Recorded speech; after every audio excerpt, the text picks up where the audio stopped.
হয়েছে মানববন্ধনে সবার একটাই দাবি যে যারা শাহাদাত সহ যারা আমার বাবার উপর হামলা করছে তাদের বিচার দাবি করি।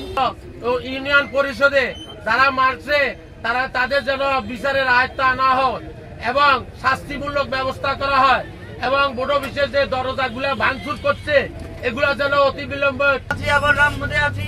আমরা কোন অন্যায়কে আমরা প্রশ্রয় দিব না।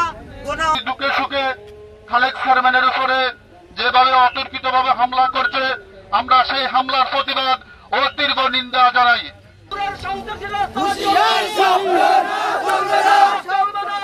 চলবে না